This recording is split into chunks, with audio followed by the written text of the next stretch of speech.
Welcome to mid debate. నా పేరు రహీం. తెలంగాణ వ్యాప్తంగా డెంగ్యూ డేంజర్ బెల్ మోగిస్తుంది. గత కొన్ని రోజులుగా డెంగ్యూ కేసులు విపరీతంగా పెరుగుతున్నాయి.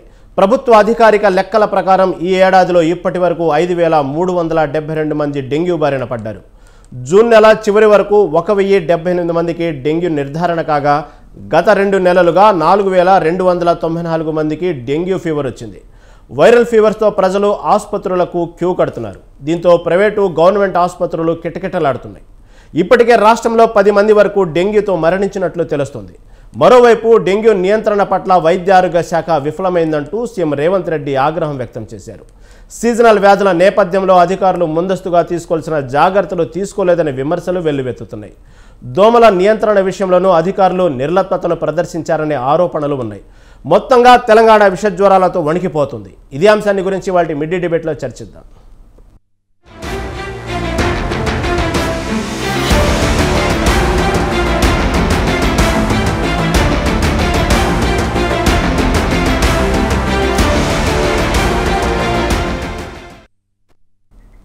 రైట్.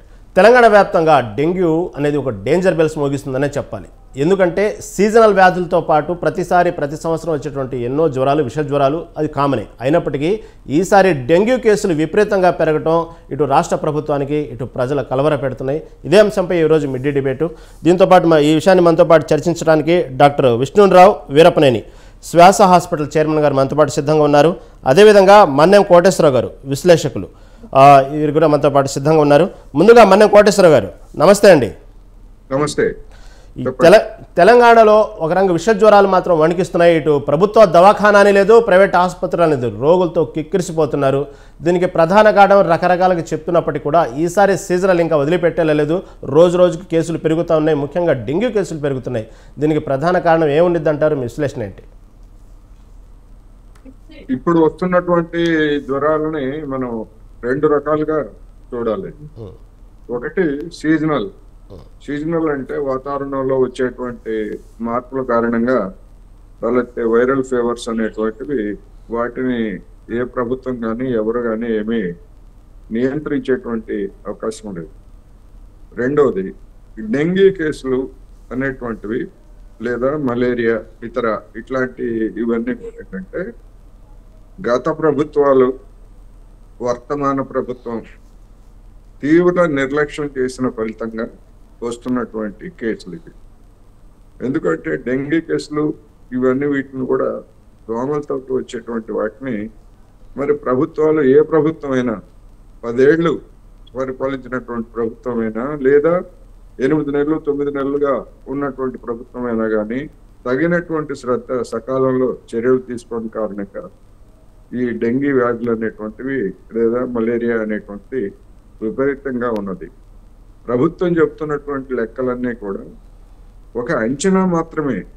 కొన్ని చోట్ల శాంపుల్గా చేసినటువంటి సర్వేలు, ఆ సర్వేల ఆధారంగా జనాభా నిష్పత్తిని బట్టి చెప్తున్నటువంటి అంకెలు తప్ప నిజానికి అవి అంతకంటే ఎక్కువ తీవ్రత ఉన్నదనేటువంటిది మనం గమనించాలి. ఎందుకు అంటే నేనుండేటువంటి పరిసరాల్లో లేదా నేనున్నటువంటి అపార్ట్మెంట్లో ఎవ్వరూ వచ్చి మీ ఇంట్లో జ్వరం ఉందా లేదా మరి ఏదైనా సుస్థి చేసిందా అని అడిగినటువంటి పాపాన్ని ఎవరు పోలేదు. ఇలాంటివి ఎన్నో ప్రాంతాలు ఉన్నాయి. అందువలన కొన్ని చోట్ల అసలు చేయలేదని నేను చెప్పను, కానీ శాంపుల్గా చేసి జనాభా నిష్పత్తికి అనుగుణంగా ఇదిగో ఇంతమంది ఇన్ని కుటుంబాలు చేస్తే ఇన్ని కేసులు వచ్చాయి కనుక హైదరాబాద్ లో ఇన్ని కుటుంబాలు ఉన్నాయి, లేకపోతే తెలంగాణలో ఇన్ని కుటుంబాలు ఉంటే ఇన్ని కేసులు అనేటువంటి ఒక ఉజ్జాయింపు లెక్కలు తప్ప వాస్తవానికి పరిస్థితి చాలా తీవ్రంగా ఉంది, ఆందోళనకరంగా ఉంది. ముఖ్యంగా ఈ ప్రైవేట్ ఆసుపత్రులకు వెళ్ళేటువంటి వాళ్ళు డెంగీ కానివ్వండి, ఏ చిన్న అస్వస్థతతోటైనా ప్రైవేట్ ఆసుపత్రులకు వెళ్ళేప్పుడు విపరీతమైనటువంటి దోపిడీ, జేబులు గుల్ల, అప్పుల పాలు కావాల్సినటువంటి పరిస్థితి కూడా ఉన్నది. మరి ఎందుకు ఈ విధమైనటువంటి నిర్లక్ష్యం చేస్తున్నారు అనేటువంటిది జనం ప్రశ్నించాలి తప్ప ఈ పాలకులుగా ఉన్నటువంటి వాళ్ళకి చీమ కుట్టినట్టుగా కూడా లేదు అనేటువంటి స్పష్టం. మీరే చెప్పినట్టుగా సీఎం రేవంత్ రెడ్డి గారు ఇవాళ అధికారుల మీద లేదా సిబ్బంది మీద ఇవాళ కేకలేయటం ఏంటి? సీజనల్ గా వస్తాయని తెలియదా?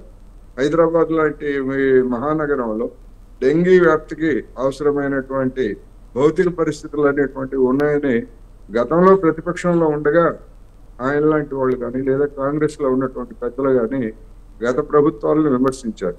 మరి అటువంటి వాళ్ళు తామే అధికారంలో ఉన్న తర్వాత ఎందుకు ముందస్తు జాగ్రత్తలు తీసుకోలేదు, సాధ్యమైన మేరకు ఎందుకు నివారణ చర్యలు తీసుకోలేదు అనేది ఇవాళ ప్రశ్న అనేది నా అభిప్రాయం.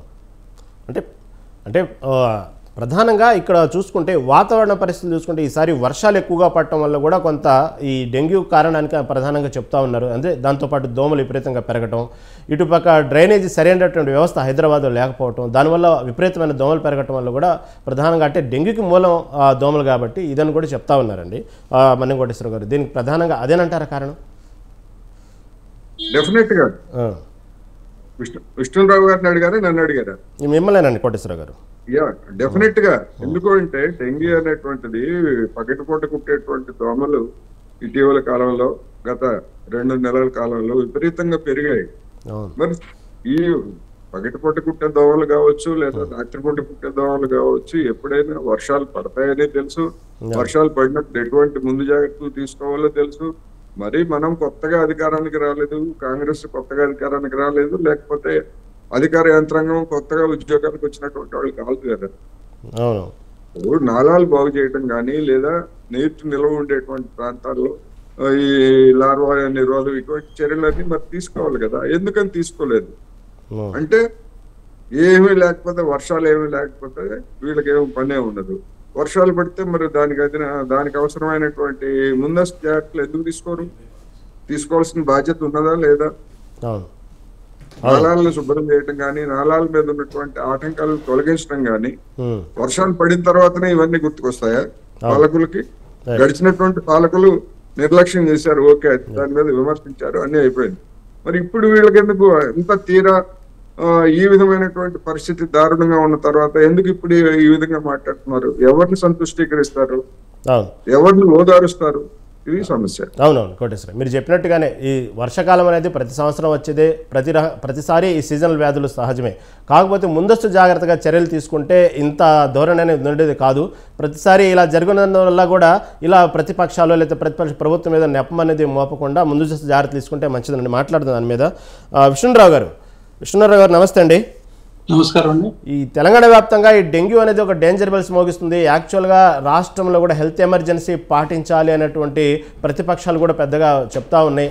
వాస్తవానికి అంత ప్రమాద తీవ్రతగా ఉందా లేదా సహజంగానే వచ్చే సీజనల్ వ్యాధి కానీ లెక్కగట్టాలా? ఏంది ఈ డెంగ్యూ చాలా డేంజర్ పొజిషన్ ఉందంటారా?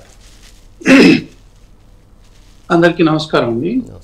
డెంగ్యూ అనేది ఎప్పుడైనా కూడా ఎప్పుడు వర్షాలతో పాటు వచ్చేటటువంటి అతి ముఖ్యమైనటువంటి సీజనల్ వ్యాధి. అంటే వర్షాలతో పాటు వారు చెప్పినట్టుగా నీళ్లు నిలబడటం, ఈ నాళాలు ఇవి అంటే కొన్ని అంటే బ్రీడింగ్, దోమలకు సంబంధించినటువంటి బ్రీడింగ్, వాటి పాపులేషన్ అనేది విపరీతంగా పెరిగిపోతుంది. ఈ దోమ ఏదైతే ఉందో, ఈ టైగర్ మస్కిటో, ఇది ఎడిస్ అనేటటువంటి ఈజిప్షి అనేటటువంటి దోమ గుడితే వస్తుంది. యాక్చువల్గా మీకు చదువుకునేటప్పుడు డెంగ్యూ అనేది బుక్కుల్లో ఉండేది, అసలు మేము చూడలే. డెంగ్యూ కేసులు మా 80 నుంచి 90 మధ్యలో నేను ఎడ్యుకేషన్ అయింది నాది. ఆ టైంలో అసలు డెంగ్యూ అనేది మాకు తెలియదు. ఇది తర్వాత 2000 సంవత్సరం ఆ తర్వాత ఇది మెల్లమెల్లగా మన భారతదేశంలో ఎంటర్ అవ్వడం అనేది జరిగింది. అయితే ఇప్పుడు one of the hot bed గా మారిపోయింది ఎంటైర్ ఇండియా. మన ఒక తెలంగాణే కాదు, దేశవ్యాప్తంగా కూడా ఈ యొక్క విపరీతమైన డెంగ్యూ కేసులు అనేది ప్రతి సంవత్సరం ఇంకా ఆగస్టు నుంచి మెల్లగా ఆగస్టు, సెప్టెంబర్, అక్టోబర్ నెలలో విపరీతంగా రావటం అనేది జరుగుతూ ఉంది. అయితే ఇది పగులుపూట. దీనికి మనం చేయాల్సింది ఏంటంటే, ఇప్పుడు సరే ప్రభుత్వాలు చేసేటటువంటి పనులు ప్రభుత్వాలు చేయాలి, వ్యక్తిగత స్థాయిలో మనం తీసుకోవాల్సిన జాగ్రత్తలు మనం తీసుకోవాలి, కుటుంబ స్థాయిలో మనం తీసుకోవాల్సినటువంటి జాగ్రత్తలు ఏమేంటి అనేది చాలా చాలా ఇంపార్టెంట్. అయితే మన చుట్టుపక్కల ఉండేటటువంటి ఇంటి పరిసరాల్లో ఎక్కడ నీళ్లు నిలబడకుండా చూడటం అనేది చాలా చాలా ముఖ్యం. నెంబర్ 1. దాని తర్వాత ఏదైనా విపరీతంగా చెట్లు పెరిగినా కూడా వాటిని ట్రిమ్ చేసుకోవటం, ఇంటి పరిసరాలని ఫస్ట్ శుభ్రం చేసుకోవాలి, అందులో అనుమానం లేదు.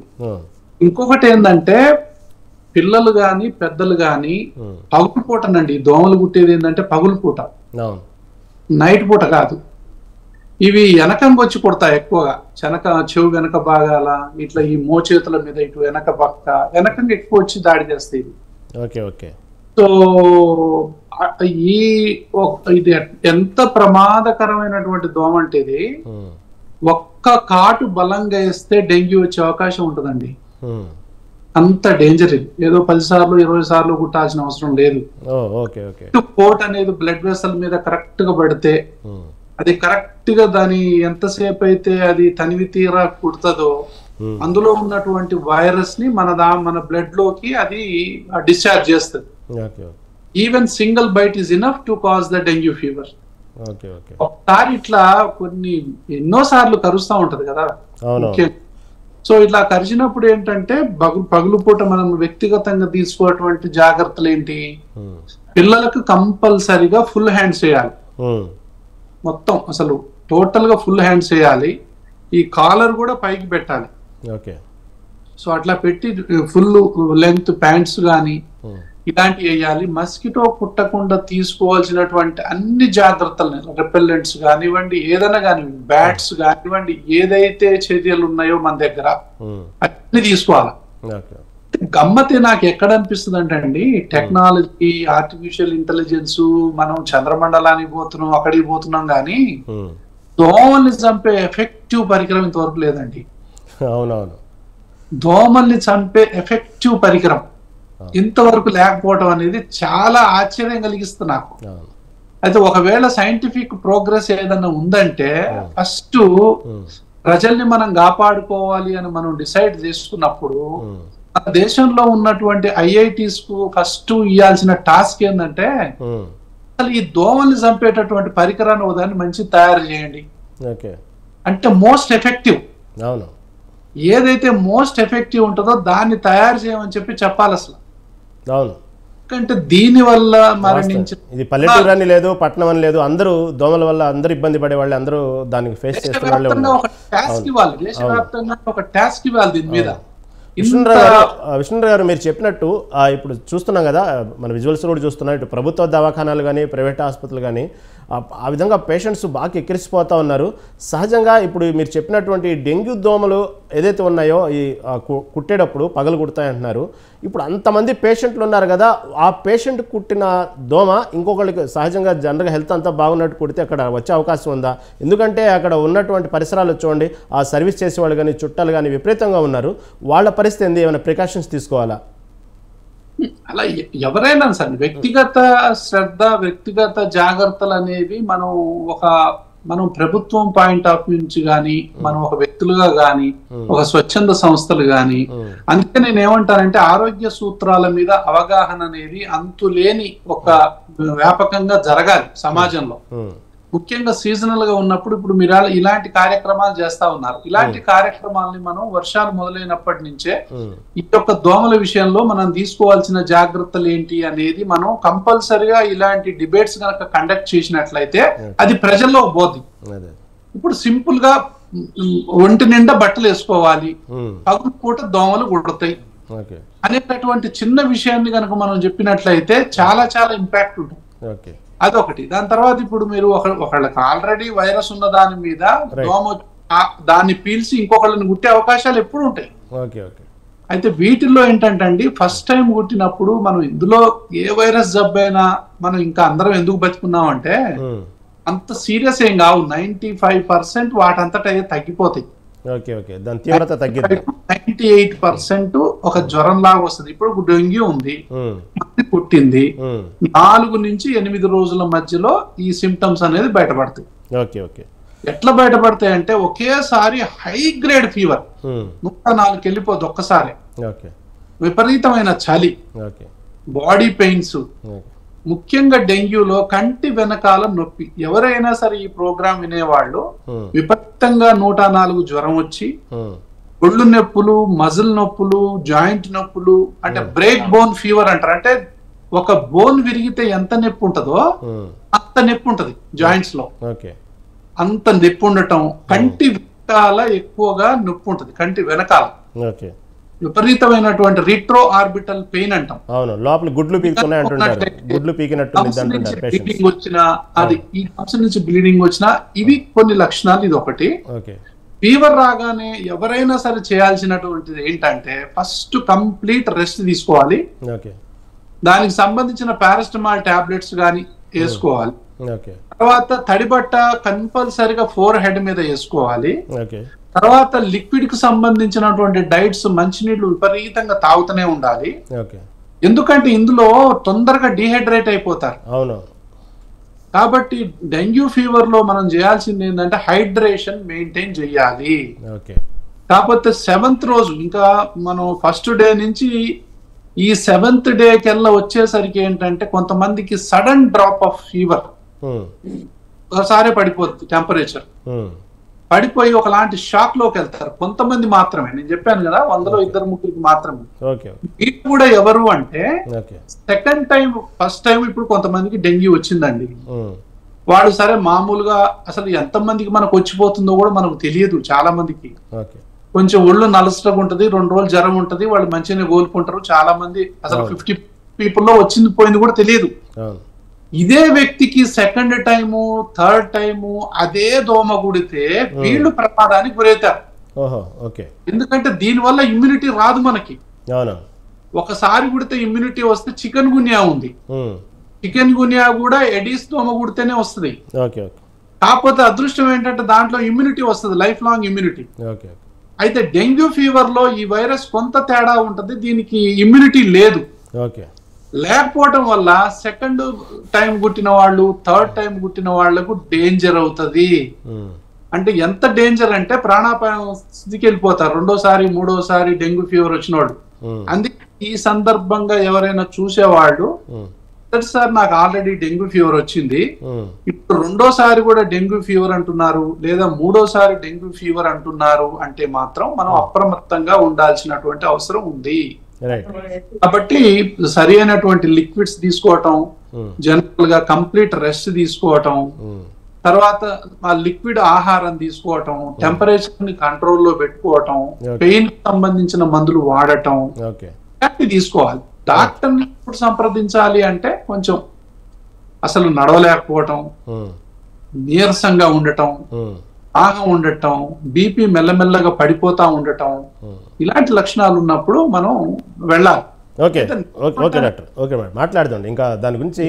ఏదైతే డెంగ్యూ లక్షణాలతో పాటు ఇప్పుడు చాలా మంది తెలంగాణ వ్యాప్తంగా ఉన్న డెంగ్యూకి సంబంధించిన బాధితులు ఏవైతే ఉన్నారో వాళ్ళు రకరకాలైన లక్షణాలు ఫేస్ చేస్తూ ఉన్నారు. ఆ లక్షణాల గురించి మనం మాట్లాడదాం. డాక్టర్ శివకుమార్ గారు జాయిన్ అయ్యారు మనతో పాటు ఇప్పుడే, టీపీసీసీ రాష్ట్ర అధికార ప్రతినిధి.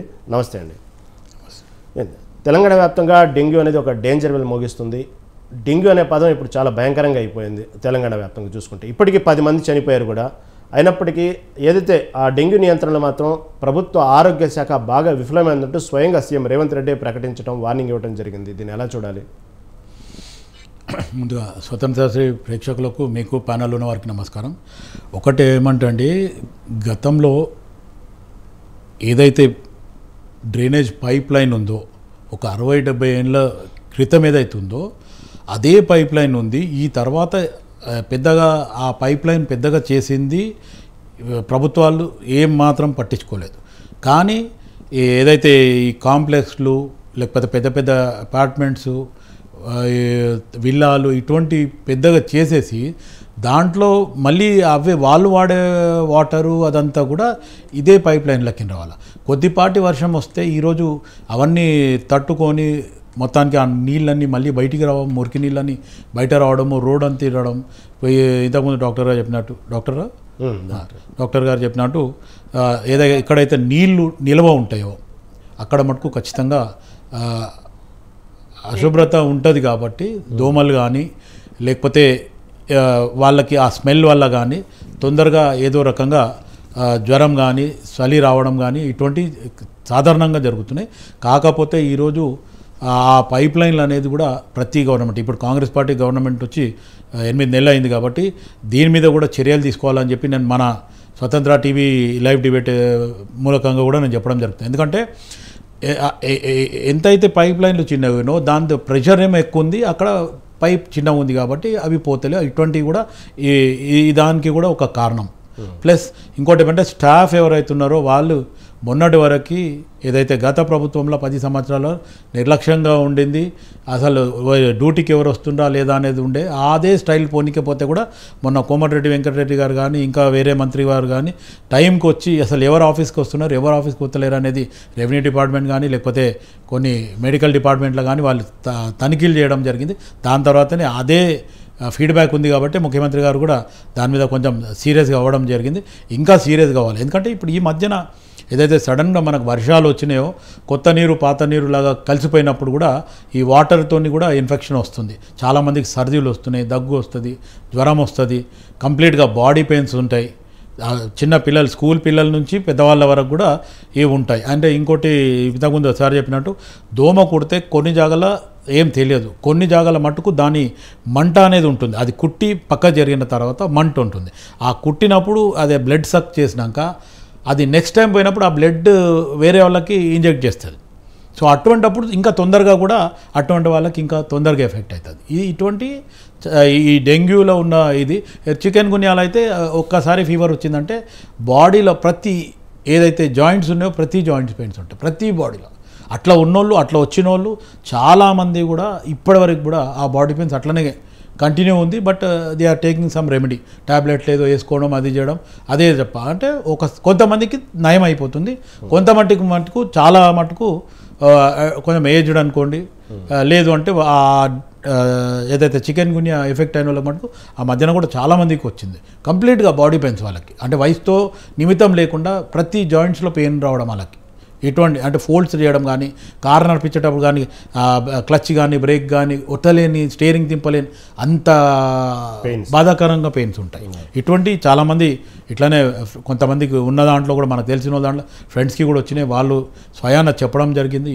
అది not even 1-2 days, some years అట్లనే ఉంది వాళ్ళకి. అట్లాంటి వాళ్ళు కూడా ఈరోజు చాలామంది ఉన్నారు. సో ఇంకోటి ఏమంటే అయినంత మట్టుకు ఈరోజు ప్రభుత్వం ఖచ్చితంగా నిజంగా కూడా చర్యలు తీసుకోవాలా. సీజనల్ వ్యాధులు కాబట్టి కంపల్సరీ ఎవ్రీ సీజనల్లో కంపల్సరీ వ్యాధులు రావడం అనేది కానీ దాన్ని జాగ్రత్తలు. అంటే శివకుమార్ గారు ప్రధానంగా ఇప్పుడు ఈ డెంగ్యూ అనేది కొత్తగా ఇవాళ ఏం వచ్చింది కాదు, లేదా చికెన్ గున్యా కాదు. ప్రతి సంవత్సరం ఇలాంటి బాధ ఇలాంటివి చూస్తూనే ఉన్నాం. ప్రతిసారి ఎంతోమంది ఇలా చనిపోవటం, డెంగ్యూని మారిపోవటం, సీజనల్ వ్యాధులు, వైరల్ ఫీవర్ చూస్తూనే ఉన్నాం.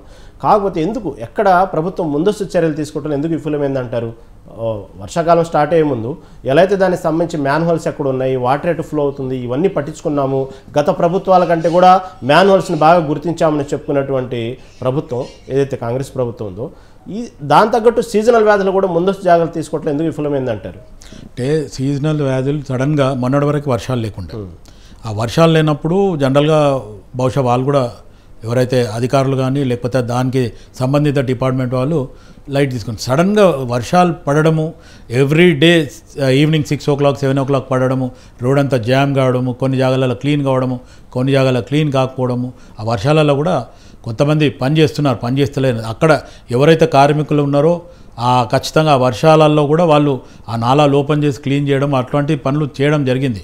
కానీ ఇంకా ఎక్కువ చేయాలి. ఎందుకంటే మొత్తానికి సడన్గా వచ్చిన రెయిన్కి ఒక 1/2 hour 20 నిమిషాలు 15 నిమిషాలు వచ్చిన రెయిన్కి ఎక్కడెక్కడ మొత్తం వాటర్ నిల్వడము, వెహికల్స్ మునగడము. మొన్న రామ్నగర్లో అయితే వెహికల్ కూడా కొట్టుకోవడం. అంటే ఆ రెయిన్ ఏదైతే వర్షం పడిందో ఆ వర్షం కూడా స్పీడ్ పడడము, తర్వాత నీళ్లు నిల్వ ఉండడం, దాంట్లో వెహికల్ కూడా కొట్టుకోవడం జరిగింది. అంటే కంటిన్యూ అసలు ఎవరు కూడా ఎక్స్పెక్ట్ చేయని రెయిన్ చెప్తుంది. వాటర్ ఫ్లో, వాటర్ ఎక్కడే తాగుతాయి అక్కడ దోమలు ఎక్కువ వ్యాప్తి చెందుతాయి. ఆ విషయంలో సడన్గా వర్షాలు పడ్డాయి అంటున్నారు, బాగానే ఉంది. అయితే ముందస్తు చర్యలు తీసుకునే విషయంలో విఫలమయ్యారంటూ రేవంత్ రెడ్డి విమర్శించడం జరిగింది. కాకపోతే ఏదైతే మీరు అబ్జర్వ్ చేసే ఉంటారు మనం ఉండే ఏరియాల్లో, మనం ఉండే కాలనీల్లో గతంలో పోల్చుకుంటే ఆ దోమల నియంత్రణ కోసం దానికి సంబంధించినటువంటి పొగగా, దాని మెడికల్గా కొన్ని పొగలు వెళ్ళినట్టు కొన్ని రిక్షాలు ఏదో దేని ద్వారా ఆ పొగ ద్వారా దోమల్ని వ్యాప్తి చెందకుండా చేస్తూ ఉంటారు. అటువంటి యుద్ధ ప్రాతిపదికన ఇంత జరుగుతున్నా ఈ రోజు వరకు ఎందుకు దోమలు నియంత్రించడానికి ఎందుకు జరగలేదంటారు? అయితే ఒకటండి, ఈ మధ్యన ఏమైందంటే ఏదైతే DCM లాంటి వెహికల్ తెచ్చి దాంతోనే పొగ కొట్టుకొని వెళ్ళిపోవడం జరుగుతుంది. కానీ గతంలో ఈ మామూలుగా ఇండ్లలో డ్రమ్లు నింపి ట్యాంకులు నింపుతారు, దాంట్లో కూడా తెచ్చి వాళ్ళ మామూలుగా ఫ్లోరిన్ అది కలిపి అక్కడ ఏసీ పోయేవాళ్ళు, ఎందుకంటే దీనివల్ల ఎఫెక్ట్ ఉండొద్దని. తర్వాత ఈ పొగ ఏదైతే ఉందో అది జనరల్గా ఆ మనిషి భుజానికి వేసుకొని కొట్టేది జరుగుతుంది. అది కొన్ని జాగాలలో చేస్తుండ్రు, స్లమ్స్లలో కొన్ని జాగాల్లో చేస్తుండ్రు, కొన్ని జాగాల్లో చేయడం లేదు. అది ఇంకా నిరంతరంగా ఇంకా అటువంటి సిబ్బందిని పెంచి ఖచ్చితంగా ఇది చేయాల్సిన అవసరం ఉంది, చేయాలి కూడా ప్రభుత్వం. ఓకే ఓకే మాట్లాడదాం. మీరు అన్నట్టుగానే ప్రధానంగా వాస్తవంగా కొన్ని ఏరియాల్లోనే జరుగుతుంది, అది రూరల్ ఏరియాలో జరుగుతుంది. ప్రధానంగా ఇక్కడ దోమలకి రూరల్ లేకపోతే అర్బన్ అనే తేడా ఉండదు కాబట్టి అందరూ ఒకటే కాబట్టి సమానంగా చూసేవాడు దోమల్ని. కాబట్టి అన్ని ప్రాంతాల్లో ఇటువంటి చర్యలు అంటే దోమలు అయితే వ్యాప్తి చెందకుండా తీసుకున్నటువంటి చర్యలు తీసుకుంటే ఇంకా మంచిదని మాట్లాడదాం. కోటేశ్వరరావు గారు, ప్రభుత్వం తీసుకునే చర్యలు విఫలమైందంటూ రేవంత్ రెడ్డి ప్రకటించడం ఒక ఎత్తు అయితే, ఈ వెళ్ళినటువంటి రోగులు ప్రభుత్వ దవాఖానాలు చూసుకున్నట్టయితే అక్కడ ఏదైతే బ్లడ్ శాంపిల్స్ ఇస్తారో ఆ బ్లడ్ శాంపిల్స్ తీసుకున్న పరికరాలు కూడా ప్రభుత్వ ఆసుపత్రి సరిగా లేవంటూ స్వయంగా ప్రభుత్వ వైద్యులే ప్రైవేట్ ఆసుపత్రులకి ప్రైవేట్ ల్యాబ్స్ పంపించిన పరిస్థితి వస్తుంది. ఏమంటారు దీన్ని? ఇప్పుడు వాళ్ళు పంపించడం కాదండి, ఎందుకంటే ప్రభుత్వ ఆసుపత్రులు లేదా అక్కడ ఉన్నటువంటి ఎక్విప్మెంట్, టెస్టింగ్ ఇటువంటివన్నీ చూసిన తర్వాత ఈ విధమైనటువంటి తీవ్రమైనటువంటి జ్వరాలు వచ్చినప్పుడు ఎవరు కూడా ప్రభుత్వ ఆసుపత్రులని నమ్మే పరిస్థితి లేదు ఇవాళ. ఒక హైదరాబాదే కాదు, మొత్తం రాష్ట్రం అంతా కూడా నమ్మే పరిస్థితి లేదు. ఎందుకు అంటే ప్రాణాంతకంగా మారుతున్నాయి అనేటువంటి వార్తలు ఆందోళన కలిగిస్తాయి కనుక సహజంగానే మామూలుగా ప్రభుత్వ ఆసుపత్రులని నిర్లక్ష్యం చేసిన ఫలితంగా మన విష్ణురావు గారు చెప్పినట్టు చికిత్స చిన్నదైనప్పుడు జాగ్రత్త లేకపోవడం ఒకటైతే, అయిన తర్వాత భయం, ఆ భయంతో పెద్ద పెద్ద కార్పొరేట్ ఆసుపత్రులకు వెళ్ళటం అనేటువంటిది మనం సామాన్యంగా జరుగుతూ ఉంది. ఇక్కడ వర్షాలు ఏదో ఆకస్మికంగా పడ్డాయి, ఆకస్మికంగా పడిన కారణంగా సిబ్బంది కానీ వీళ్ళు కానీ తగినటువంటి ముందు జాగ్రత్తలు చర్యలేదు అనేటువంటిది అది సంతృప్తికరమైనటువంటి వివరణ అయితే కాదు. ఎందుకు అంటే అవే కాదు కదా, వర్షాలు పట్టడం అంటే అది వేరు. కానీ అనేక ప్రాంతాల్లో మూసి పరిసర ప్రాంతాల్లో కానివ్వండి లేదా నాలాల్లో కానివ్వండి మురికి నీరు సరిగ్గా పోక నిలిచినటువంటి నీరు, అక్కడ పెరుగుతున్నటువంటి దోమలు, ఇవన్నీ మరి వీటి సంగతి ఏమిటి? వీటిని నిరంతరం పర్యవేక్షించాల్సినటువంటిది. వర్షాలు లేనప్పుడు మరి అవన్నీ శుభ్రం చేసి మొత్తం నీళ్లు నిలబడకుండా వర్షాలు ఈ దోమలు పెరగకుండా చేయాలి కదా. ఎందుకని నిర్లక్ష్యం వహించారు? అది సమస్య. ఏదో ఆకస్మికంగా పడిన వర్షాలు లేదా పిడుగులు అంటే దాన్ని రేవంత్ రెడ్డి గారు లేకపోతే ఇంకోళ్ళు ఎవరు ఏం చేయలేరు. కానీ రెగ్యులర్ గా చేయాల్సినటువంటి మెయింటెనెన్స్ కానివ్వండి లేదా ప్రివెంటివ్ మెజర్స్ కానీ ఇటువంటివి ఏవి లేవు, కనపట్లేదు. ఇప్పుడు మా ఏరియాలోనే కరెక్ట్ గా వర్షాలు పడబోయే ముందు పూడికలు తీస్తారనమాట. వర్షాలు పడబోయే ముందు పూడికలు తీస్తే మళ్ళా అది తీసినటువంటి పూడికలు మళ్ళా తిరిగి మురికాలంలోనే కలుస్తాయి. అంతే కదా, మళ్ళీ వర్షం పడ్డప్పుడు ఆటోమేటిక్ గా బురదంతా మళ్ళీ లోపల పడుతుంది. మరి అంతకు ముందు ఏం చేస్తున్నారు? ఇదే సిబ్బంది ఇదే పని ఏప్రిల్ లోనో మార్చి నెల నుంచో మొదలు పెడితే శుభ్రం అవుతాయి కదా. కరెక్ట్ గా వర్షాలు పడబోయే ముందు చేస్తారు, దాన్ని ఎక్కడికక్కడ వదిలేస్తారు. వర్షం పడగానే మళ్ళీ అదంతా కూడా డ్రైనేజ్ లో కలిసిపోతుంది, మళ్ళీ బ్లాక్ అవుతుంది. అందుకని సీరియస్నెస్ అనేటువంటిది లేదు.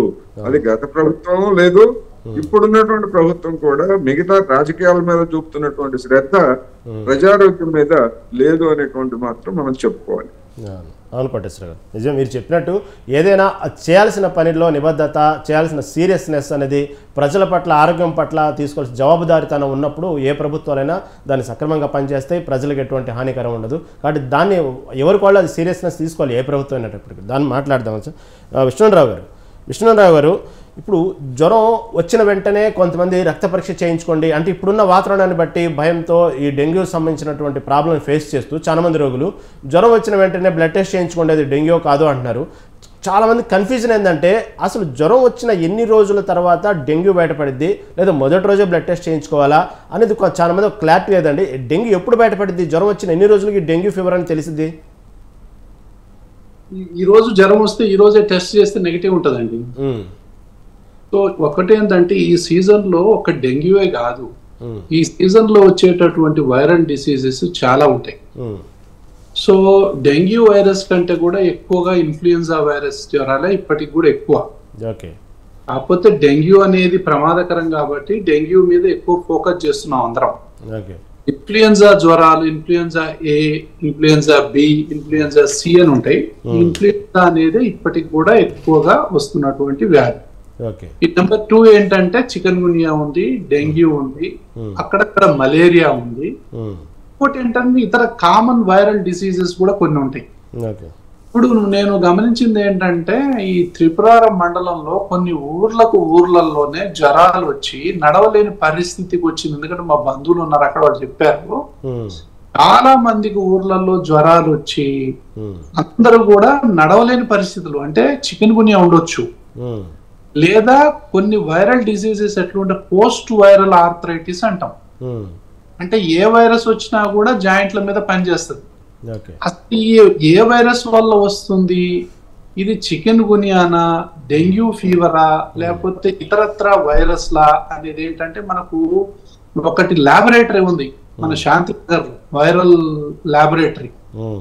దీని ద్వారా యాక్చువల్ గా చెప్పాలంటే ప్రతి గవర్నమెంట్ హాస్పిటల్లో గానీ గ్రామీణ ప్రాంతాల్లో గానీ ఏ విలేజ్ పోయినా కొన్ని కానీ శాంపుల్స్ కనుక మనం తీసుకున్నట్లయితే ఈ వైరాలజీ ల్యాబ్ కు పంపించాలి. ఈ వైరాలజీ ల్యాబ్ నుంచి పూనా ఇన్స్టిట్యూట్ లో మన నేషనల్ ఇన్స్టిట్యూట్ ఆఫ్ వైరాలజీ ఉంది మనకి, అక్కడ యాక్చువల్ గా డయాగ్నోసిస్ జరుగుద్ది. అంటే దీని మీద ఏంటంటే పూర్తి స్థాయి మనకు ఒక చైన్ లాగా ఉండాలి. అంటే గ్రామీణ ప్రాంతాల్లో పిహెచ్సిలో, దాని తర్వాత అక్కడ ఉన్నటువంటి కొన్ని ప్రైవేట్ హాస్పిటల్స్ లో ఈ మెకానిజం ఉండాలి. ఎవరికైతే జ్వరాలు వచ్చాయో కనీసం ఊరి నుంచి 10 శాంపుల్స్ అట్లా కనుక తీసుకున్నట్లయితే ఈ జ్వరాలు వచ్చిన వాళ్ళకు అసలు ఏ జ్వరం వస్తుంది, ఏ వైరస్ వస్తుంది అనే దాని మీద మనకు ఒక లెక్క ఉంటది. అది ఎప్పుడండి? అంటే సపోజ్ బ్లడ్ ఇచ్చిన ఎన్ని రోజులకి అంటే దాని రూపుదిద్దుకునేది? సపోజ్ డెంగ్యూ వదిలేదు, డెంగ్యూ కాదు, చికెన్ లేదు, టైఫాయిడ్, మలేరియా, ఈ జ్వరాలు వచ్చిన బ్లడ్ అంటే లోపల ఇంజెక్ట్ అయిన జ్వరం ఇంజెక్ట్ అయిన ఎన్ని రోజులకు బయటపడింది అసలు యాక్చువల్గా అది? జనరల్ గా ఈ యొక్క డెంగ్యూ కనుక మనం తీసుకున్నట్లయితే 4 days తర్వాత పాజిటివ్ వస్తాయి. NS1, NS2 అనే యాంటీజెన్స్ ఏదైతే ఉంటాయో సిరో యాంటీబాడీస్, ఇవి అది 4 days తర్వాత పాజిటివిటీ అనేది చూపిస్తుంది. 1 and 2 అంటే 4 days తర్వాత బ్లడ్ టెస్ట్ చేయించుకోవడం. 4 days తర్వాత Day 1 Day 2 చేసేసి ఇది డెంగ్యూ కాదనుకోవటం ఎంత ప్రమాదమో. దాని తర్వాత మనం సబ్సిక్వెంట్ గా 4-5 రోజుల తర్వాత, ఇప్పుడు ఈవెన్ టైఫాయిడ్ తీసుకోండి 1 week తర్వాత పాజిటివ్ వస్తుంది. ఇప్పుడు మలేరియా టెస్ట్ చేసాం, ఒకసారి టెస్ట్ చేసాం నెగిటివ్ వస్తుంది, 2 సార్లు టెస్ట్ చేసి నెగిటివ్ వస్తుంది, ఒక్కోసారి నైట్ చేసిన శాంపుల్ పాజిటివ్ రావచ్చు. అంటే ఒక శాంపుల్ తో ఏదైనా డయాగ్నోజ్ చేసి నెగిటివ్ వస్తే నెగిటివ్ కాదు. సరే మనం ఫస్ట్ శాంపుల్ లోనే ఒకటి పాజిటివ్ వచ్చిందంటే ఓకే, మనకు ఇది స్ట్రాంగ్ పాజిటివ్ ఉంది, దీని ఈ లైన్ లో మనం ట్రీట్మెంట్ చేసుకుంటా పోవచ్చు. నెగిటివ్ ఉందంటే నెగిటివ్ కాదది.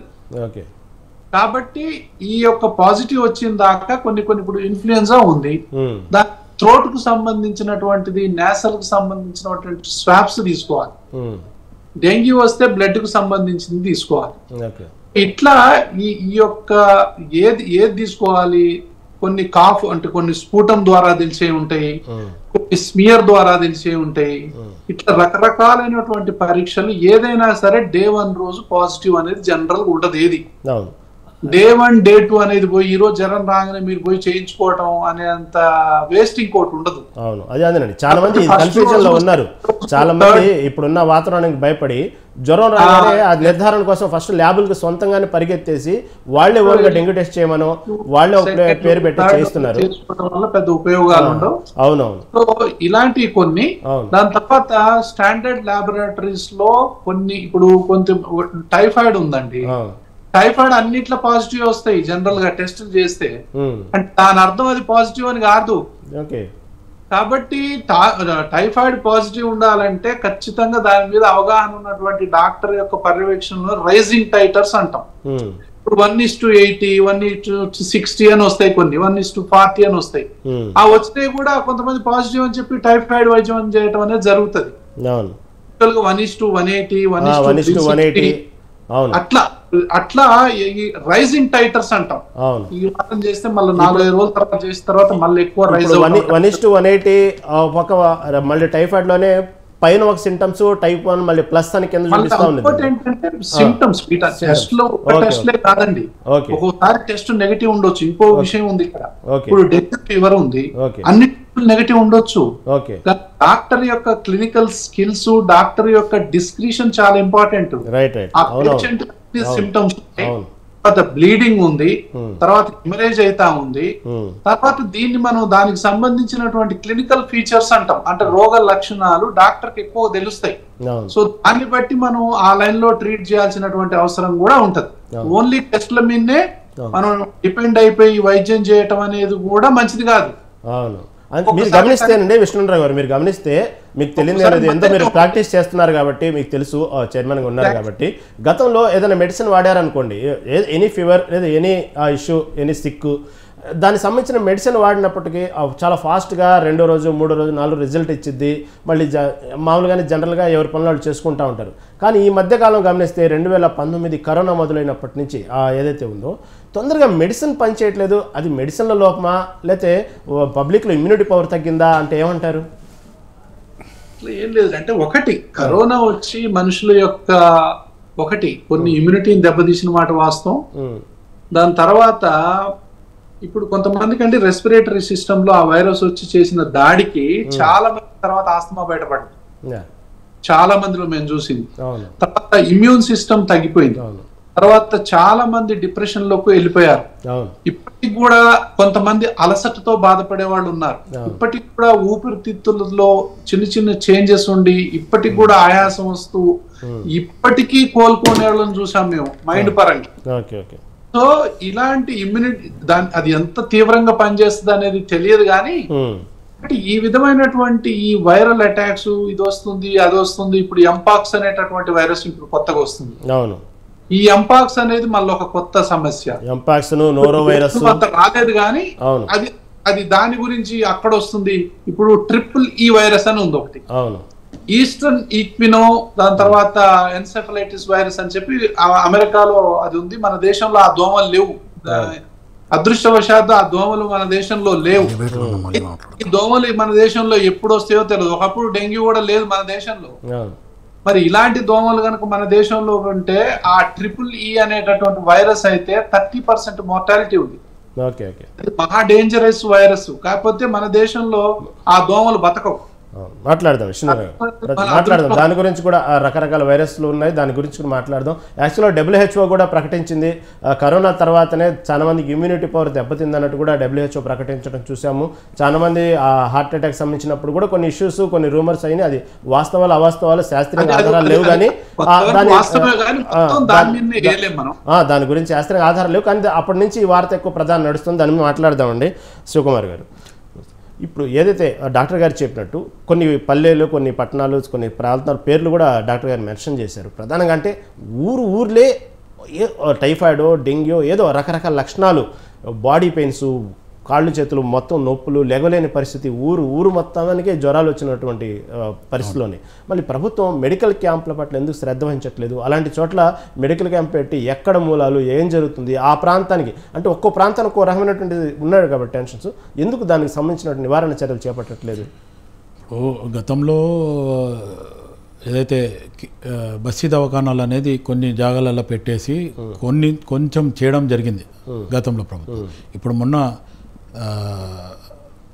రేవంత్ రెడ్డి గారు ఒక నిర్ణయం తీసుకొని ఏదైతే ఏజెన్సీ ప్రాంతాలలో ఎక్కడైతుందో, ఇప్పుడు సీతక్క ఏరియా కానీ, ఇటు ఖమ్మం కానీ, అటుపక్కల మొత్తానికి అక్కడ ఒక ప్రాథమిక హాస్పిటల్ పెట్టేసి అక్కడ 24 hours డాక్టర్లు ఉండేలాగా, ట్రైన్డ్ నర్సులు ఉండేలాగా ఒక 4 అక్కడ పెట్టి అట్లా పెట్టి కూడా ఈరోజు చేయడం జరుగుతుంది. కానీ డిస్ట్రిక్ట్లలో కొన్ని జాగాలలో ఏదైతే ఒక 100 bedded కానీ, 50 bedded కానీ, 200 bedded హాస్పిటల్స్ అందుబాటులో లేవు. కాబట్టి ఎక్కడైతే డిస్ట్రిక్ట్ హెడ్ హాస్పిటల్ ఉందో అక్కడే పోవాల్సి వస్తుంది. కాబట్టి ఇక్కడ నుంచి అక్కడ మీరు అన్నట్టు డాక్టర్ గారు చెప్పినట్టు కూడా ఏదైతే దోమలు కరిస్తే కొంతమంది కాళ్ళు మొత్తం వాపు వచ్చేస్తుంది, మొఖాల నుంచి పాదం వరకు.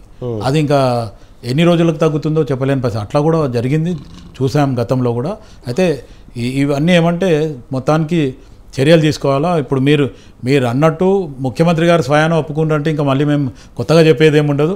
ఇప్పుడు ప్రస్తుతానికి ఎవరైతే దామోదర్ రాజనరసింహ గారు ఎవరైతే హెల్త్ మినిస్టర్ ఉన్నారో దీని మీద ఖచ్చితంగా ఆయన కూడా దృష్టి సాధించాలా. ఖచ్చితంగా మొత్తానికి ఒక ఇప్పుడు మనం టైటిల్ పెట్టినట్టే హెల్త్ ఎమర్జెన్సీ అనే రకంగా అక్కడ ఒక హెల్ప్ లైన్ పెట్టేసి డిస్ట్రిక్ట్ హెడ్ క్వార్టర్స్లో గతంలో ఉన్న ముఖ్యమంత్రికి కూడా నేను రాయడం జరిగింది. ఏమంటే డిస్ట్రిక్ట్ హెడ్ క్వార్టర్లో ఒక హెల్త్ ఎమర్జెన్సీ అనేది ఒకటి పెట్టాలా, లేకపోతే ఒక ఎమ్మెల్యేకి అక్కడనే ఆయనకు ఒక పర్మనెంట్ రూమ్ పెట్టాలా. దానివల్ల ఇటువంటి అయినప్పుడు ఎమ్మెల్యే కూడా అందుబాటులో ఉంటాడు. తర్వాత ఏమన్నా ఇబ్బందులు ఉంటే ప్రజలు కూడా వాళ్ళకి చెప్పడం ఉంటుంది. డైరెక్ట్ నేరుగా హైదరాబాదే రావాల్సిన అవసరం లేదన్నాం, కానీ అవన్నీ సాధ్యం కాలేదు.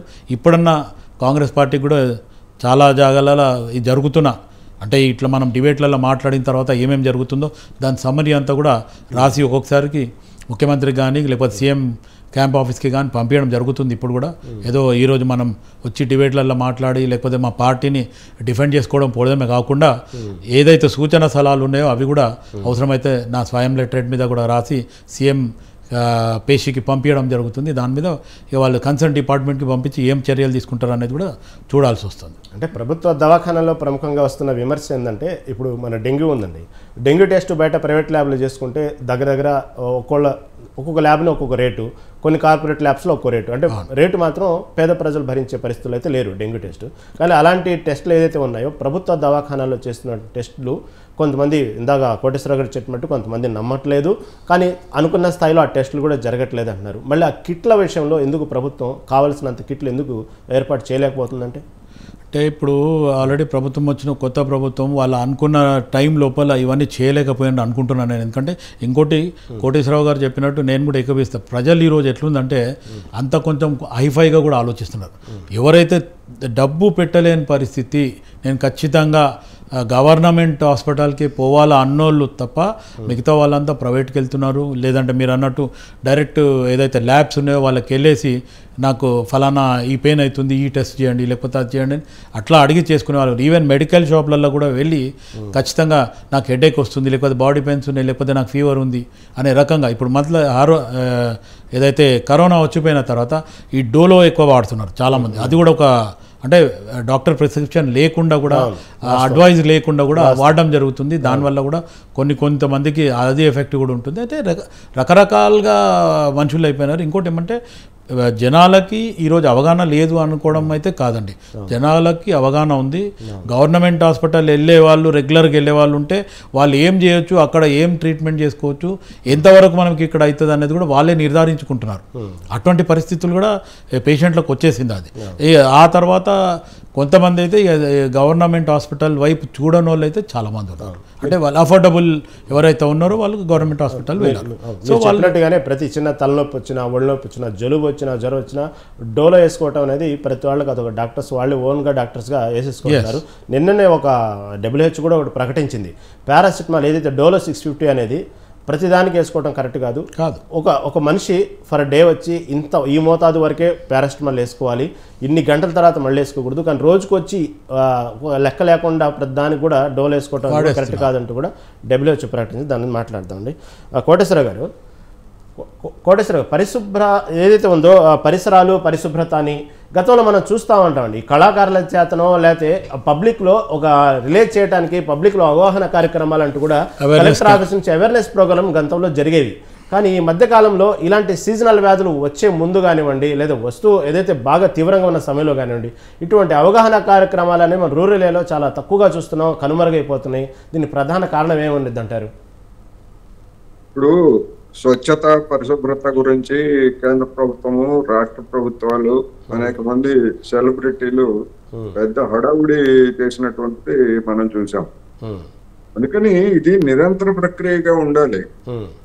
ఈ పరిశుభ్రత, స్వచ్ఛత అనేటువంటిది నిరంతర ప్రక్రియగా ఉండాలి. కానీ జరుగుతున్న విషయం ఏంటంటే మున్సిపల్ కార్మికుల్ని నియమించడానికి కేంద్ర ప్రభుత్వం, రాష్ట్ర ప్రభుత్వాలు, ముఖ్యంగా స్థానిక సంస్థలు ముందుకు రావట్లేదు అవసరమైనటువంటి సంఖ్యలో నియమించడానికి. రెండోది కాంట్రాక్ట్ పద్ధతిలో వచ్చిన తర్వాత, ఆ కాంట్రాక్టర్ల పద్ధతిలో వచ్చిన తర్వాత ఆ కాంట్రాక్టర్లు 10 మందిని పెట్టి 15 మందిని పెట్టినట్టుగా వాళ్ళు మిస్యూజ్ చేస్తున్నారు. రెండోది వాళ్ళకి ఇచ్చేటువంటి వేతనాలు కూడా చాలా తక్కువగా ఉంటుందని తెలిసిందే మరి. అంటే మనం ఇప్పుడు పైకి అంతా బడుగు బలహీన వర్గాలనే ఉద్ధరిస్తున్నాము అని చెప్పేసి చెప్పుకుంటున్నటువంటి పార్టీ ఏదైనా ఇక్కడ ఒక పార్టీ లేదా ఇంకొక పార్టీ అని కాదు, ఏ పార్టీ పాలనలో అయినా మరి ఆ విధమైనటువంటి, అంటే నిజానికి అది తక్కువ సేవ కాదు, అది కీలకమైనటువంటి సేవ ప్రజారోగ్య రక్షణలో. అటువంటి వాళ్ళని ఎందుకు అంత తక్కువగా చూస్తున్నారు? మనకి ఇప్పుడు చూస్తున్నాం చెత్తబండ్లకి వచ్చేటువంటి వాళ్ళు కానీ వీళ్ళందరూ కూడా బడుగు బలహీన వర్గాలకు చెందినటువంటి వాళ్ళే సామాజికంగా చూసినా గాని. ఎందుకని? అంతకు మించి గతి లేక, ఉపాధి లేక వస్తున్నారు. అందుకని దాన్ని ఒక సామాజిక సమస్యగా తీసుకోవటం ఒకటైతే, ఇప్పుడు ఈ వ్యాధులు ఈ ప్రబలినటువంటి ఈ తరుణంలో ఎక్కడైతే గ్రామాల్లో, ఎందుకంటే ప్రతి గ్రామం నుంచి ప్రతి వాడు వచ్చి పట్టణానికి టెస్ట్ చేయించుకోవడానికి వచ్చేటువంటి పరిస్థితులు అయితే ఉండవు. ఏదో తీసుకున్న వాళ్ళమ్మని చెప్పేసి అక్కడ ఉన్నటువంటి ఆర్ఎంపీనో పిఎంపీనో ఇటువంటి వాళ్ళ పడి వాళ్ళు ఏదో చేస్తారు, అది చివరికి చాలా ఇబ్బంది పడతారు. అందుకని ఇప్పుడు మన విష్ణురావు గారు చెప్పినట్టు కొన్ని మండలాల్లో లేదా కొన్ని గ్రామాల్లో పరిస్థితులు అంత తీవ్రంగా ఉన్నప్పుడు అవసరమైనటువంటి క్యాంపులను నడిపి, క్యాంపులు నడిపినటువంటి ఏదో టెస్టింగ్ కన్నా కనీసం శాంపుల్స్ సేకరించడానికి అయినా పెద్ద ఎత్తున చేయాలి. ఇదొకటైతే.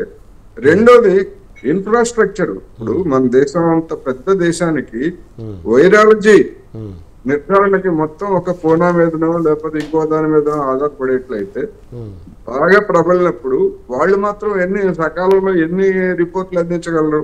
అందుకని వైరాలజీ ల్యాబ్స్ సంఖ్యను కూడా పెంచాల్సినటువంటి అవసరం ఉంది. ఒక రాష్ట్రానికి ఒకటి పెట్టాలి. ఎందుకంటే మన ఇంత జనాభా, ఇన్ని కోట్ల మంది జనాభా ఉన్నప్పుడు అది సత్వరమైన నిర్ణయాలు తీసుకోవాలన్నా గానీ టెస్టులు చేసి సత్వరమైన నిర్ణయాలు తీసుకోకపోతే అది కూడా మళ్ళీ ప్రమాదకరమే కదా. అందువల్ల వైరాలజీ ల్యాబ్స్ పెట్టాలి. ఆ పెట్టడానికి అవసరమైనటువంటిది, ఎందుకంటే కేంద్ర ప్రభుత్వానికి కూడా బాధ్యత ఉంటుంది. ఒక రాష్ట్ర ప్రభుత్వాల సమస్య కాదు ఇది, కేంద్ర ప్రభుత్వానికి కూడా బాధ్యత ఉంటుంది. ఇన్ఫ్రాస్ట్రక్చర్ కలిగించడం కేంద్ర ప్రభుత్వం కూడా చేయొచ్చు. అందుకని సైమల్టేనియస్ గా జరపాల్సినటువంటిది ఇది. దీనికేమి పార్టీలు, ఇప్పుడు డెంగీ ఫీవర్ వచ్చిందంటే కాంగ్రెస్ వాళ్ళకి రాకుండా బీజేపీ బీఆర్ఎస్ వాళ్ళకి మాత్రమే రాదు కదా. దోమకి పార్టీలు తెలియదు కదా, పుట్టే దోమలకి తెలియదు కదా. అందుకని దీన్ని సీరియస్ గా తీసుకోవాలి. హడావుడి మీడియాలో ముఖ్యమంత్రి గారు కేకలేశారు లేదా ఆరోగ్య మంత్రి గారు కేకలేశారు, దీనివల్ల ఉపయోగం లేదు. చేసే యాక్షన్ వెంటనే దిగి ఇవన్నీ చేయాలి. లాంగ్ టర్మ్ లో ఈ వైరాలజీ ల్యాబ్స్ అనేటువంటి వాటిని కూడా కొత్తగా ఏర్పాటు చేయడానికి చేయాలి. రాష్ట్ర ప్రభుత్వమే దానికి అయ్యేటువంటి ఖర్చు వాటి గురించి నాకైతే ఐడియా లేదు, కానీ అందుకు అవసరమైనటువంటి మౌలిక సదుపాయాలని చేసుకున్నట్లయితే ఒక రాష్ట్రమే చేసింది అనుకోండి, రిపోర్ట్ త్వరగా వస్తే డాక్టర్లకు కూడా అది చాలా ఈజీగా ఉంటుంది, ట్రీట్మెంట్ అవుతుంది. ఇప్పుడు యాక్చువల్గా ఏంటంటే మన దేశంలో చాలా మందికి అవగాహన అనేది ఏదైతే ఉందో మెడికల్ పట్ల అవగాహన లేకపోవడం కూడా కొంతవరకు బాధేనండి. ఎందుకంటే దాదాపు కొన్ని దేశాల్లో చూసుకుంటే ప్రధానంగా మెడికల్ ఇన్సూరెన్స్లు అనేవి సహజంగా ఉంటాయండి, అది కామను. కానీ మనకు మెడికల్ ఇన్సూరెన్స్ అవగాహన లేకపోవడం ఒకటి, ప్రభుత్వాలు కూడా మెడికల్ సంబంధించినటువంటి ఒక కార్పస్ అనేది దానికి సంబంధించి వాడటం విషయంలో కానివ్వండి, ఆ కార్పస్ ఎంతవరకు వాడాలి, మీరు చెప్పినట్టు జనాభా ప్రాతిపదికన ఎలా ఉండాలనేది కూడా ఒక సరైన అవగాహన, దానికి సంబంధించిన అడ్మినిస్ట్రేషన్ లేకపోవడం కూడా మన బాధ అండి, బాధాకరం. దాని గురించి మాట్లాడుకుంటే సరే దాని గురించి ఇంకా డిస్కస్ చేద్దామండి, సమయం చాలా తక్కువ ఉంది. విష్ణురావు గారు ఈ ఏదైతే ఉందో డెంగ్యూ, సరే ప్రస్తుతం మనం డెంగ్యూ గురించి మాట్లాడుకుంటున్నాం కాబట్టి డెంగ్యూ వచ్చినప్పుడు ఆహార విషయాల్లో చాలా మందికి చాలా రకాల కన్ఫ్యూజ్ ఉందండి. కొంతమంది ఏమో ఓన్లీ ఫ్రూట్స్ తీసుకోమంటారు, కొంతమంది ఏమో బాగా తింటే కానీ ప్లేట్లెట్స్ డెవలప్ అవ్వ అంటారు. ఈ విధంగా తినే విషయంలో కొంత కన్ఫ్యూజన్ ఉందండి. ఎటువంటి ఆహారం తీసుకుంటే బెటర్ అంటారు? ఎందుకంటే అండి ఇది డెంగ్యూ వచ్చినప్పుడు ఈ యొక్క రక్తనాళాలు మనం గనక చూసినట్లయితే మన ఆహార అంటే జీర్ణ వ్యవస్థలో ఇవి చిన్న చిన్న అంటే వెంట్రుక మందంలో ఉండేటువంటి రక్తనాళాలు ఉంటాయి. ఇప్పుడు మనకు ప్లేట్లెట్స్ తగ్గిపోతాం అనేది మన అందరికి తెలిసిన విషయం. అంటే ఏంటి, ఈ యొక్క క్యాపిలరీస్ అనేవి వెంట్రుక సైజులో ఉన్నటువంటి క్యాపిలరీస్ లో ఈ ప్లేట్లెట్స్ తగ్గిపోయినప్పుడు అవి ఊజ్ అవుతా ఉంటాయి. ఎప్పుడైతే ఘనాహారం తీసుకుంటామో, హెవీ మీల్స్ తీసుకుంటామో, ఈ యొక్క నాళాల నుంచి అది రాసుకుంటా పోవాలి కదా, అప్పుడు అవి చిట్లిపోయే అవకాశాలు ఎక్కువ ఉంటాయి. కాబట్టి ఏంటంటే లిక్విడ్ డైట్ ఇంపార్టెంట్.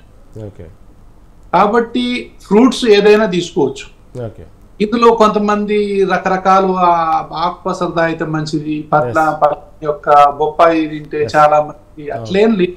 అవును, అది బాగా ప్రచారం లేదండి. డెంగ్యూ వస్తే పపాయ బాగా పబ్లిసిటీ అయింది ఆ సీజన్ మొత్తం. అలాంటిది అది ఇప్పుడు ఆ డెంగ్యూ ఉన్నప్పుడే కాదు, డెంగ్యూ లేనప్పుడు కూడా ఆహారం మంచిదే. అది ఇప్పుడు తిన్నా మంచిదే, ఇప్పుడు తిన్నా మంచిదే, అంతేగాని ఇప్పుడు తింటే దాని వల్లనే మొత్తం పోద్ది కాబట్టి అదంతా అది తప్పుడు ఇదైతుంది. ఇప్పుడు దాని రూపం టాబ్లెట్స్ కూడా వస్తున్నట్టున్నాయి, పపాయ టాబ్లెట్స్ వస్తున్నాయి, రకరకాలు వస్తున్నాయి. దాని మీద ఎంపరికల్ డ్రగ్స్ అంట, ఎంపరికల్ డెఫినెట్ కాదు, చేస్తే చేయొచ్చు, ఉపయోగపడితే ఉపయోగపడొచ్చు, ఎందుకైనా మంచిది, ఏ పుట్టలో ఏ పాము ఉందో ఇట్లా రకరకాల వాడుకుంటాం. ఈ మెడిసిన్ లో కూడా వీటన్నిటిని కలిపి అలోపతి ఏమన్నదంటే ఎంపరికల్ డ్రగ్స్ అన్నది.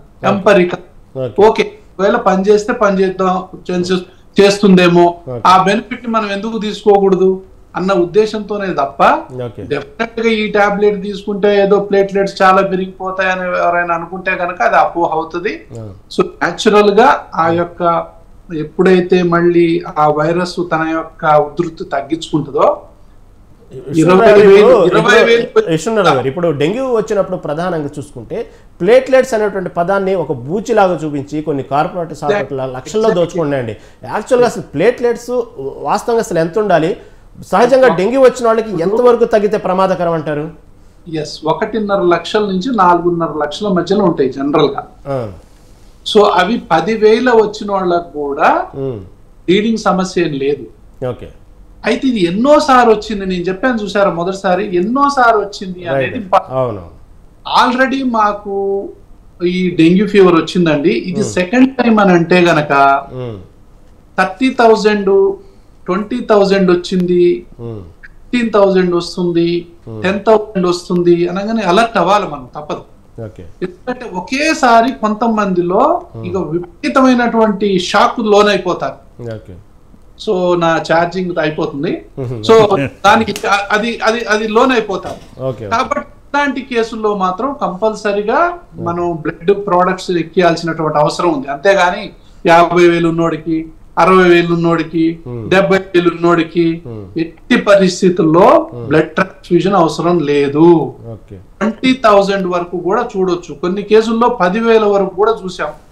అది ఫస్ట్ టైం వచ్చిందా డెంగ్యూ ఫీవర్, సెకండ్ టైం వచ్చిందా, థర్డ్ టైం వచ్చిందా, ఎన్నిసార్లు డెంగ్యూ ఫీవర్ ఎక్కువ వస్తే అంత అలర్ట్ గా ఉండాల్సిన అవసరం ఉంది. వాళ్ళు కంపల్సరిగా హాస్పిటల్ పోవాలి తప్ప ఫస్ట్ డెంగ్యూ ఫీవర్ వచ్చిన వాళ్ళు 1,00,000 ఉండి అమ్మో నాకు తగ్గిపోయింది, అసలైతే 1,50,000 ఉండాలి కదా, ఏంటి 1,00,000కి వచ్చేసింది అని చెప్పిపోయి మనం ఆందోళన పడిపోయి కొంతమంది పేషెంట్స్ చూస్తూ వస్తున్నారు గారు, ఒక్కసారిగా ఒక నైట్ లోనే 1,00,000 పడిపోతుంటాయి ప్లేట్లెట్స్, కొందరు ఒక నైట్ లో 1,00,000 పెరుగుతా ఉంటాయి.